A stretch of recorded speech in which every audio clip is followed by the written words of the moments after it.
बेटा very warm welcome once again. बेटा आज के हम लेक्चर में ना सिर्फ छोटा सा लेक्चर हमारा होगा, इसमें हम एम्पेरिकल और मॉलिक्यूलर फार्मूला की बात करेंगे। एक बेसिक सा क्वेश्चन है 11th क्लास के पॉइंट ऑफ व्यू से भी और जेई नीट के पॉइंट ऑफ व्यू से भी, इवन जेई एडवांस में भी इस तरह का क्वेश्चन आपका आता है, तो उसके बारे में बात करने वाले हैं आज हम। Let's start now. ठीक है, देखो सबसे पहले हम बच्चों इसमें देखेंगे हमारा empirical formula and molecular formula.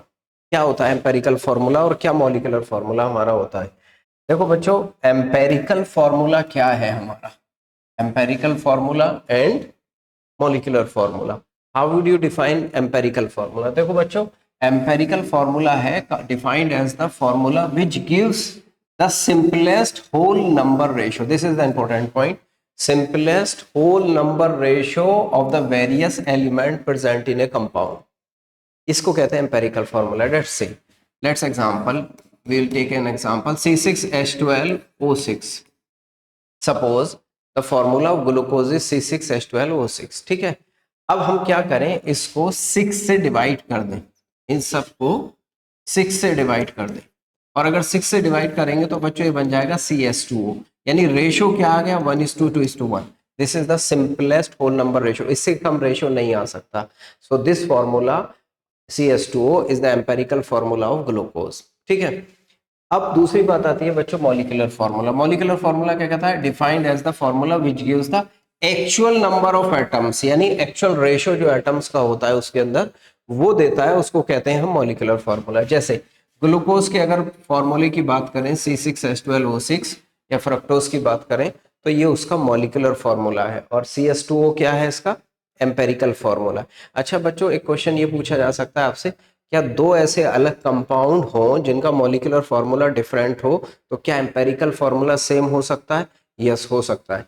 जैसे फॉर एग्जांपल CS3COOH, अगर मैं लिखूं, इसको लिख सकते हैं C2H4O2।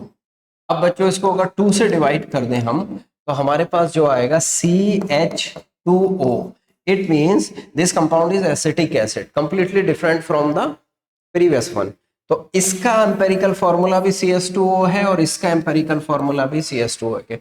Mean the compound, two different compounds have different molecular formula but can have same empirical formula. तो इसके ऊपर एक हमें क्वेश्चन बन जाएगा। एक्चुअल में डेफिनेशन तो बच्चों बहुत छोटा सा है, लेकिन इसके ऊपर हमें न्यूमेरिकल आता है। अब देख लेते हैं उस न्यूमेरिकल को सॉल्व हम कैसे करते हैं, एक एग्जांपल लेके हम उसको करते हैं बच्चों। ठीक है, जैसे फॉर एग्जांपल हमारे पास ये कंपाउंड है, हमें बोला है कि बताइए इसका मॉलिक्यूलर फार्मूला बताइए, और समहाउ अगर मॉलिक्यूलर फार्मूला मास हमें दे रखा है तो एम्पेरिकल मॉलिक्यूलर फार्मूला बताइए, एम्पेरिकल बताइए, फिर मॉलिक्यूलर फार्मूला बताइए। कार्बन और हाइड्रोजन का परसेंटेज हमको कितना दे दिया बच्चों? 80%, और हाइड्रोजन का दे दिया 20%। हमको क्या करना है, इस टाइप से एक टेबल बना लीजिए। टेबल बना लीजिए, सबसे पहले एलिमेंट, या इससे पहले आप सीरियल नंबर भी लिख सकते हैं अगर आप सब्जेक्टिव पॉइंट ऑफ व्यू से कर रहे हैं। 1 2 element could be more than 2, दो से ज्यादा भी पॉसिबल है आपके। फिर परसेंटेज, जितना जितना गिवन है वो गिवन होगा आपका। Then atomic mass which is carbon, atomic mass of carbon is 12 and atomic mass hydrogen is 1।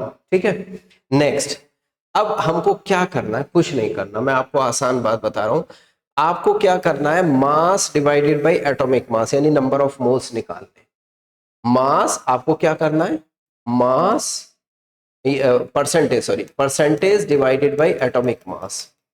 ये परसेंटेज यहां पे हमने एज्यूम किया है एज ए मास, तो आपको सिंपल करना है percentage divided by atomic mass. Percentage divided by atomic mass कितना है? 6.6, और यहाँ कितना आया? 20। अगला होगा हमारा सिंपलेस्ट रेशियो। क्या होगा? सिंपलेस्ट रेशियो इसका क्या आएगा, यानी सिंपलेस्ट रेशियो का मतलब जो सबसे छोटा नंबर है उससे उसको दोनों को डिवाइड कर दो। ये 1 आ गया और ये 3 आ गया आपका, यही सिंपलेस्ट रेशियो आपका यहाँ पे दिखाई देगा। ठीक है, 1:3। तो हमारे पास क्या हो गया? C1H3, that would be the empirical formula of this compound as percentage of hydrogen and carbon is given. Now the next step is molecular formula mass is also given which is 30. Then find out the molecular formula. इस case में बच्चों क्या करेंगे हम, n एक number है integer, हमारे पास होता है molecular formula is equal to empirical formula का whole n, empirical formula whole N. हमारा क्या होगा, एन इज इक्वल टू होता है बच्चों molecular formula mass divided by empirical formula mass. Molecular formula mass is given which is 30. Now we can calculate empirical formula mass from this empirical formula. Carbon 12 hydrogen 3, तो कितना हो गया बेटा, carbon 12 plus 3 15, तो ये हो गया 15, 15 by 30 it means 2. So the molecular formula would be CS3 whole n मतलब whole twice, that would be C2H6.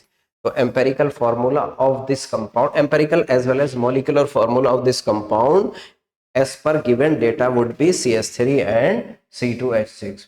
ये बिल्कुल आसान सा बच्चों क्वेश्चन है, इसके ऊपर आता है आपका। लेकिन एक बात याद रखना, यहाँ जो रेशो आपको आएगा, सपोज ये यहाँ पे somehow there could be a number 1.99, you would assume this 1.99 as a 2, and somehow there would be a number 3.01, you would also assume is as a whole number, यानी 3 हमको assume करना है। तो इसके बेसिस पे बच्चों एक क्वेश्चन हमें एम्पेरिकल और मॉलिक्यूलर फॉर्मूला पे हमें बन जाएगा। आसान सा क्वेश्चन होगा, एक दो क्वेश्चन और देख लेते हैं। 2 से ज्यादा भी नंबर आ सकता है, रेशो पे भी नंबर आ सकता है आपका, ठीक है।